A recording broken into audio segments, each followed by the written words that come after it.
नमस्कार दोस्तों, कहानियों की श्रृंखला में आज सुनेंगे ममता कालिया जी की कहानी बगिया। लेकिन उससे पहले मेरा आपसे विनम्र अनुरोध है कि अगर मेरे द्वारा सुनाई हुई कहानियाँ आपको अच्छी लगती हैं और आपने अभी तक मेरे चैनल को सब्सक्राइब नहीं किया है तो सब्सक्राइब ज़रूर करें, लाइक करें और अपने दोस्तों और परिचितों में शेयर भी करें।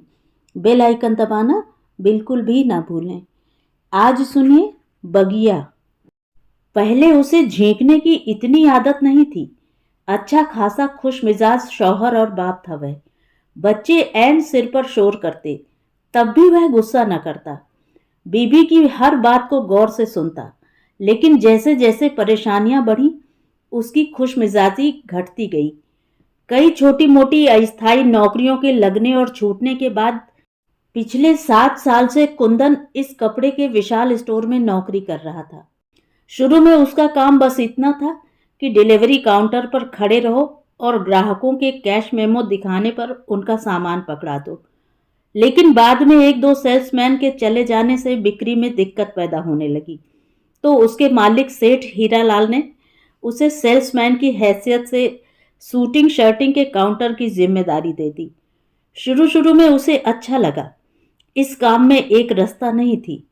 हर बार काउंटर पर नया ग्राहक आता। हर ग्राहक की अलग और मौलिक पसंद होती।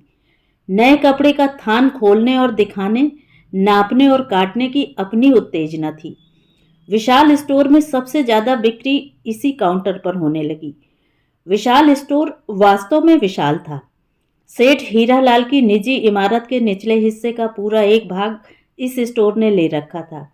सिर्फ साड़ियों के 6 काउंटर थे, क्योंकि सूती, रेशमी, सिंथेटिक साड़ियां अलग अलग काउंटर पर मिलती थीं। एक हिस्से में सिर्फ पर्दे और कालीन की बिक्री होती। सेठ हीरालाल नाटे मोटे प्रौढ़ आदमी थे, जो हरदम पान चबाते और बैठी आवाज में किसी न किसी कर्मचारी को टोकते रहते। वे दुकान में हमेशा मौजूद रहते। कई बार तो बैठे बैठे उनकी टांग सो जाती और वह उसे मलने लगते। उनका छोटा भाई अपेक्षाकृत कुछ नरम स्वभाव का था। वह भी दुकान का हिसाब किताब देखता, लेकिन अपने बड़े भाई की तरह हर वक्त कर्मचारियों के सिर पर सवार नहीं रहता। सेठ हीरालाल तो हमेशा हिदायत देते रहते और चौकन्नी नजर से हर काउंटर के कार्यकलाप को घूरते रहते। हर समय प्रसन्न दिखने वाले कर्मचारियों को वे शक की निगाह से देखते और उन्हें बेवजह टोक देते। कुंदन बहुत जल्द अपने काम में मुस्तैद हो गया था। उसे यह भी अभिमान था कि वह स्टोर के सबसे व्यस्त काउंटर पर तैनात है। लेकिन उसके साथी कर्मचारी उससे जलने लगे। हालांकि उन सबको समान वेतन मिलता था, फिर भी उनमें मालिक से प्रशंसा पाने की बेवजह प्रतियोगिता बनी रहती। कुंदन के खिलाफ स्टोर में एक माहौल तैयार होता गया। एक सुबह जब वह रोज की तरह खुश खुश अपने काउंटर पर आकर खड़ा हुआ, सेठ हीरालाल ने अपनी जगह पर बैठे गले से कहा, कुंदन, तुम आज से हिसाब मिलाने में मुनीम जी की मदद किया करोगे। इस काउंटर पर अब बद्री काम करेगा। कुंदन हक्का बक्का रह गया। उसे अपने काउंटर से लगाव सा हो गया था। उसने पूछा, क्यों सेठ जी? सेठ हीरालाल भड़क गए। क्यों क्यों ना करो, बस मैंने कह दिया, नहीं करवाना तुमसे इस काउंटर का काम। तुम कपड़ा ज्यादा नापते हो, कम बताते हो। कोई 4 आने मीटर का कपड़ा तो है नहीं जो तुम्हें मनमानी करने दें। तुम तो हमें बेच खाओगे। लेकिन सेठ जी, यह एकदम झूठ है। मैंने आज तक ज्यादा कपड़ा नहीं नापा। आप खुद जांच सकते हैं। मेरी तो आंखों में मीटर लगा है कुंदन लाल। काम करना है तो होश में करो। कुंदन ने देखा, बद्री मुस्कुराता हुआ हिसाब की मेज से अपना झोला उठाकर उसके काउंटर की तरफ बढ़ रहा था।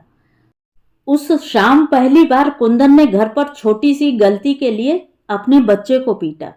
जब पत्नी बेटे को बचाने दौड़ी तो कुंदन उस पर भी बरस पड़ा। यह एक नई बात थी।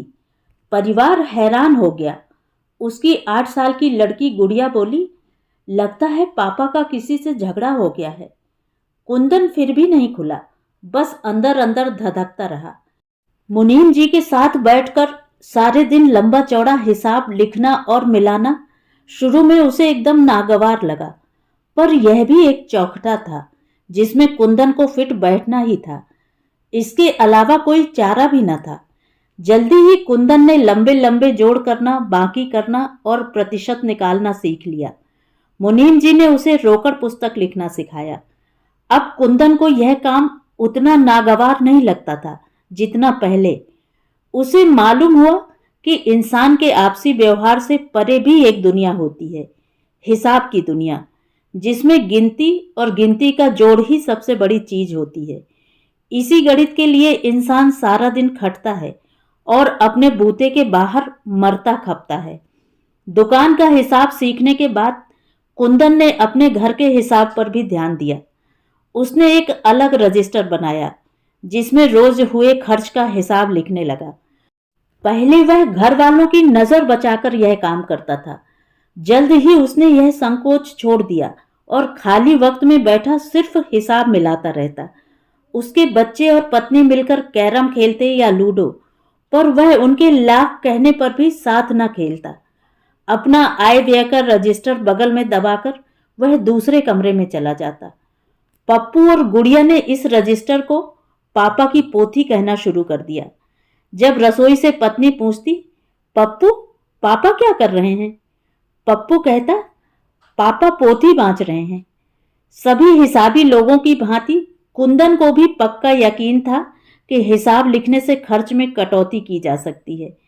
इससे पहले कुंदन घर खर्च में कभी दखलंदाजी नहीं करता था। अब उसने बात बात पर पत्नी को टोकना शुरू कर दिया। ये रोज रोज अंडे क्यों मंगाए जाते हैं? क्या पराठे का नाश्ता नहीं कर सकते बच्चे? तुमने तेल पर 200 रुपए कैसे खर्च कर डाले? साबुन पर 25 रुपए से ज्यादा खर्च नहीं होना चाहिए। पत्नी परेशान हो गई। वह खुद कभी फिजूल खर्ची नहीं करती थी, फिर भी कुंदन हर वक्त उसे टोकता। यह तो वह जानती थी कि चीजें दिनों दिन महंगी होती जा रही हैं और आमदनी उस रफ्तार से नहीं बढ़ रही, पर यह हर पल का हिसाबीपन उसकी बर्दाश्त से बाहर था। पप्पू और गुड़िया दोनों स्कूल जाते थे। उनके 10 खर्च थे। हालांकि दोनों बच्चे बेहद सीधे और समझदार थे। उनकी पढ़ाई संबंधी जरूरतें तो पूरी करनी ही होती। पत्नी कोशिश में रहती कि कुंदन को इन जरूरतों का कम से कम पता चले। पप्पू और गुड़िया के स्कूल में अक्टूबर नवंबर के महीनों में कई जलसे और सांस्कृतिक कार्यक्रम रखे जाते। दोनों बच्चे पढ़ाई में तेज होने के साथ साथ अन्य कार्यक्रमों में भी भाग लेते। टीचर ने दोनों बच्चों को समूह गान कार्यक्रम के लिए चुना और प्रिंसिपल ने ताकीद की कि जितने बच्चे समूह गान के लिए चुने गए हैं वे सब बाल दिवस पर नए सफेद कपड़ों में स्कूल आए। पप्पू और गुड़िया ने जोश में थिरकते हुए घर पर बताया, मम्मी हमें नई सफेद फ्रॉक चाहिए, मिस ने कहा है, और मुझे नई निकर कमीज। पुराने कपड़े धो देने से काम नहीं चलेगा, मां ने कहा। नहीं मां, फिर मिस ने कहा है ये कपड़े खराब नहीं जाएंगे, हम ही लोगों के काम आएंगे बाद में। वह तो ठीक है, पर कपड़ा? ओफो मम्मी, पापा शहर के सबसे बड़े कपड़े के स्टोर पर काम करते हैं और तुम ही हमारे लिए ऐसे कह रही हो। बच्चों की गैर हाजिरी में पत्नी ने कुंदन से जिक्र किया। कुंदन एकदम बिगड़ गया। स्टोर में क्या मुफ्त मिलता है कपड़ा? तनख्वाह में से कटेंगे दाम।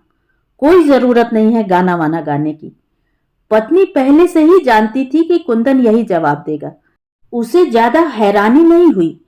उसे सिर्फ दुख हुआ कि हिसाब किताब ने एक अच्छे भले इंसान को पुर्जा बनाकर रख दिया। ऐसे संकट में पत्नी का मनोबल बेहद बढ़ जाता था। उसने तय कर लिया कि बच्चों के जोश पर पानी नहीं फेरेगी। उसने पैसा पैसा जोड़कर 100 रुपए बचाए हुए थे। बिना पति को बताए वह बाजार जाकर कपड़ा ले आई और रातों को जाग जाग कर उसने आखिरकार कपड़े तैयार कर ही लिए। जब वह पप्पू की निकर में बटन लगाकर उठी, उस वक्त घड़ी रात के 2 बजा रही थी। सुबह बड़े मनोयोग से उसने दोनों बच्चों को नए कपड़ों में तैयार किया। बच्चे आज उत्साह से उछल रहे थे। वे अपने पापा के सामने जाकर बोले, देखिए पापा, जो कपड़ा आपने लाकर दिया, मम्मी ने उससे कैसा जादू कर डाला। कुंदन उस वक्त रजिस्टर में हिसाब मिला रहा था। त्योरी चढ़ाकर उसने कहा, कैसा कपड़ा? पत्नी ने हंसते हुए कहा, तुम न लाओगे तो क्या कपड़ा बाजार में भी न मिलेगा? यह सब मेरा काम है, तुम्हारे हिसाब किताब से इसका कोई ताल्लुक नहीं है। कैसे नहीं है? कुंदन बोला, यही पैसा अगर जमा किया जाता तो ये बच्चे आज इतने खुश कैसे होते? देख रहे हो, दोनों बच्चों पर नए कपड़े कैसे खिल रहे हैं, जैसे फूल। कुंदन ने इस बार भरपूर आंख से बच्चों की ओर देखा। उसे लगा सिर्फ फूल ही क्यों, पूरी बगिया ही हंस रही है। एक वही रोनी शक्ल बनाए जोड़ बाकी में लगा है। उसने हिसाब का रजिस्टर एक तरफ पटक दिया और बच्चों की तरफ हाथ बढ़ाकर बोला, इधर आकर पापा से प्यार तो कर लो एक बार। तो ये थी कहानी। कहानी आपको कैसी लगी? कमेंट करके ज़रूर बताएं।